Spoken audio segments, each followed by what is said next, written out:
साहब, इस वक्त बीजेपी के प्रवक्ता एसएन सिंह हमारे साथ जुड़ चुके हैं। एसएन जी, ये जो भारतीय जनता पार्टी का मिशन लोटस था, अन्य राज्यों के साथ ही साथ उत्तर प्रदेश में भी पूरा कामयाब होता हुआ नजर आ रहा है। क्या कहेंगे ओम प्रकाश राजभर के भारतीय जनता पार्टी में ज्वाइनिंग को लेकर के, उनकी पार्टी से गठबंधन को लेकर के?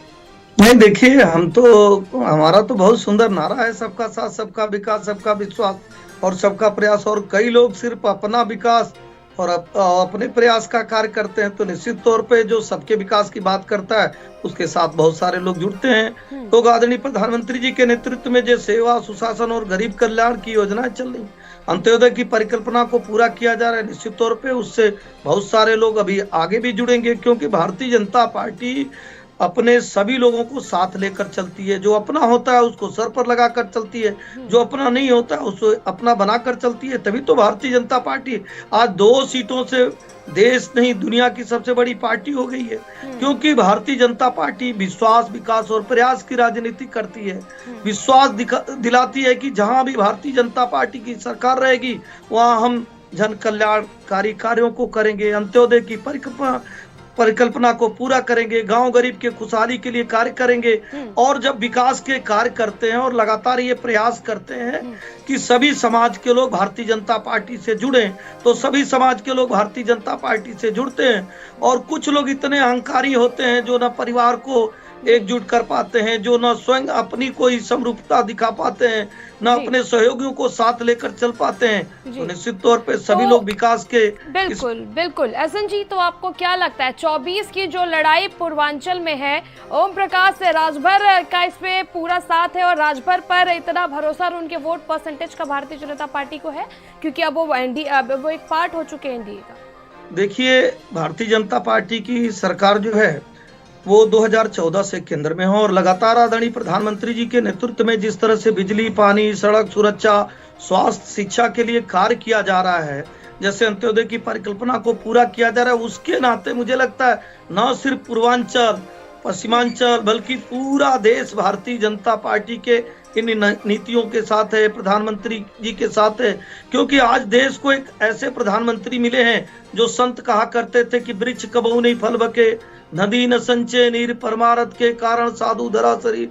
ऐसे परमार्थ के कार्य करने के लिए जो आज आदरणीय प्रधानमंत्री जी जो देश की सेवा के लिए, प्रदेश की समृद्धि के लिए, देश की खुशहाली के लिए जिस तरह से कार्य कर रहे हैं, तो 2014, 19, 22 में जैसे उत्तर प्रदेश के लोगों का आशीर्वाद भारतीय जनता पार्टी को मिला है, उससे ज्यादा बढ़ चढ़कर पश्चिमी उत्तर प्रदेश हो, पूर्वी उत्तर प्रदेश हो, संपूर्ण उत्तर प्रदेश नहीं, संपूर्ण देश का आशीर्वाद आदरणीय प्रधानमंत्री जी के साथ है, देश के साथ है, विकास के साथ है, सुशासन के साथ है, राष्ट्रवाद के साथ है। जब भारत का डंका विदेशों में बजता है तो किसी पार्टी का नाम नहीं होता है। जब भारत का कोई खिलाड़ी विदेश में जाके जीतता है तो भारत का तिरंगा वहां लहराता है। जब भारत का गौरव बढ़ता है, आदरणीय प्रधानमंत्री जी के नीतियों के नाते ऐसी नीतियों को अपनाने के लिए हमारे जो युवा वर्ग है, हमारी जो महिलाएं हैं, वो सभी बढ़ चढ़कर हिस्सा ले रही हैं कि भारतीय जनता पार्टी की पुनः केंद्र में एक बार पूर्ण बहुमत की सरकार बनानी है। और आप देखिए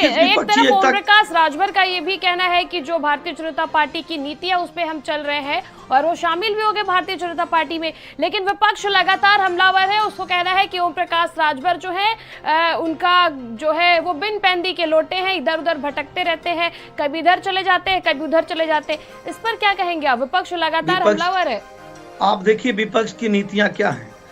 पटना में बैठक होती है, विपक्ष की नीतियों को आप देख लीजिए। आम आदमी पार्टी उसमें शामिल नहीं होती है, बहुत सारे दल उसमें शामिल नहीं होते हैं। और जो दल शामिल होते हैं वो नीति क्या बनाते हैं कि अगर हमारी सरकार आएगी तो कुछ दल उसमें मांग करते हैं कि आम आदमी पार्टी शामिल हुई थी। एसएन जी, अगर आपको याद होगा कि दिल्ली के जो मुख्यमंत्री अरविंद केजरीवाल के साथ साथ आम आदमी पार्टी से भगवंत मान जो पंजाब के मुख्यमंत्री साजिद राघव चड्ढा भी शामिल हुए थे, आरएलडी शामिल नहीं हुई थी। मैं आपको याद दिलाना चाहूंगी। नहीं, मुझे पूरा याद है। उसमें आप देखी होंगी, उन्होंने कहा कि नहीं, हम तब इस सहयोगी दल के, इस घटक दल के हिस्सेदार हम तब होंगे जब हमारी कुछ चीजों को माना जाएगा। टीएमसी ने कहा कि कांग्रेस को एक क्लियर करना होगा कि वो लेफ्ट के साथ रहेंगे या हमारे साथ रहेंगे।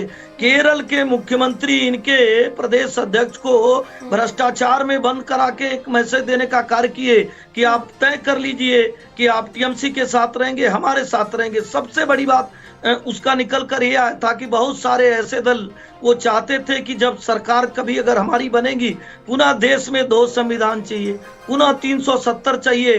तो मुझे लगता है कि अपने देश के लोगों को, राष्ट्रवादी लोगों को, भारत के लोगों को देश में 2 विधान क्यों चाहिए, देश में 2 संविधान चाहिए नहीं। इस नाते जो फूटी हुई सुराही की तरह विपक्षी एकता है, आप देखे होंगे उसके बाद जो वास्तविक टीएमसी के, वास्तविक एनसीपी के लोग थे, उन लोगों ने साथ छोड़ दिया कि भाई जिस कांग्रेस के खिलाफ हमें एनसीपी बनाए, जिस कांग्रेस के खिलाफ टीएमसी बनी, उसी कांग्रेस के अगर आप साथ जा रहे हैं तो निश्चित तौर पे ऐसी विचारधाराओं से जुड़े हुए बहुत सारे लोग हैं जो नहीं अपनाना चाहते हैं। विरोध हुआ और आप देखे होंगे एनसीपी आज टूट गया। तो मुझे लगता है कि अगर आप विपरीत विचारधारा को इस नाते हटाना चाहते हैं कि सिर्फ मोदी जी को हटाना है, तो आपकी पार्टी में जो योग्य व्यक्ति होगा वो अपना रास्ता चुन लेगा, वो राष्ट्रवाद को अपनाएगा, भारत को अपनाएगा, विकास को अपनाएगा, ऐसी पार्टियों को अपनाएगा जो देश की समृद्धि, खुशहाली, विकास के लिए कार्य कर रही है। भारतीय जनता पार्टी की सरकार में जितने बिल्कुल एसएस जी, आप सुभाषपा के साथ एनडीए का गठबंधन, एक और जो क्षेत्रीय पार्टी है उसने भारतीय जनता पार्टी का जो दामन है वो थाम लिया। कितना विकास अब आप देखते हैं सुभाषपा के साथ? हम आपके पास